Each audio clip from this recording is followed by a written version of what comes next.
to 8 p.m. last night, New South Wales recorded 18 cases of community transmission. 3 new cases. We have recorded 1 new local case. We have confirmed 1 new positive case of COVID-19 in the Territory. I really want Queenslanders to start wearing these masks again. We need to extend the lockdown for a further 72 hours. Authorities warning it'll get worse before it gets better. With regards to the Northern Territory mine site outbreak, there are 177 close contacts still in Western Australia. For the first time, we do have public exposure sites in the Northern Territory. The next 24 to 48 hours are going to be very crucial. We have to be prepared for the numbers to bounce around because we are seeing almost 100% of transmission within households. But as Greater Sydney enters day 3 of its 2-week lockdown, high testing rates are providing some hope. Nearly 59,000 people came forward for testing in the last 24 hours. The more testing we have,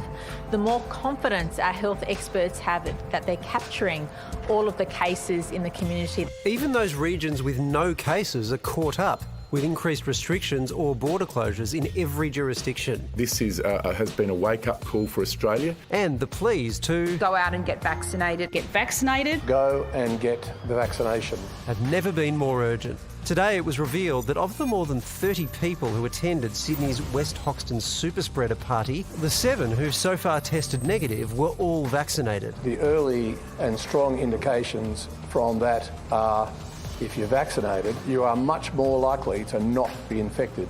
But with the vaccine rollout still too slow and Delta increasingly outrunning contact tracers, is Australia's good luck finally about to run out? Vice President of the Australian Medical Association, Dr Chris Moy, is currently isolating in Adelaide after returning from Canberra, and he joins us now. Dr Chris, how worried are you that this has now got beyond us? I'm worried, but all is not lost as long as each of us does the right thing, and also that we learn the lessons of what happened in Sydney, which is essentially this Delta strain is COVID with skates on, and if you let it take hold, it's going to outrun your contact tracers. So really the lesson, and I think all the states are learning this and are looking at this, that really they don't want to take hold of the best strategies, go hard, go early and snuff it out before you get going.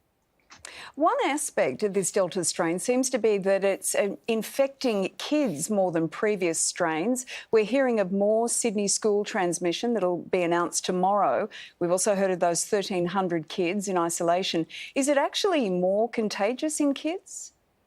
Look, there has been talk about that, but I think the thing is it's probably more contagious across the board because it does 2 things. The first thing, it does seem to be able to pass on with fleeting contact, and so it can be passed on to anybody and then catch it. But the other thing is that it's super fast. It does seem to have this shorter incubation period that some people are talking about, that it may actually go from the next one person to the next, and they get infectious before in a very short time, which is really important for the contact tracers because they can't keep up with this to some degree because the next person is already infected. Now, that's going to be particularly a problem in kids who are, in close contact. And so that may be one of the factors there. But look, it's probably just infectious across the board, including children. It's a good thing New South Wales is facing school holidays then, I suppose. You say go hard, go early. How hard and how early, I suppose? South Australia has introduced masks and put borders up for places that don't even have any cases at this point. And Queensland has introduced masks when they've only really got a handful of cases right across the region in southeast Queensland. Do you think those responses are proportionate? Well, it reflects how worried they are about this Delta strain and the different characteristics, that it is faster. And look, the thing is that even in South Australia, for example, quite a few of those fly-out workers, miners came in.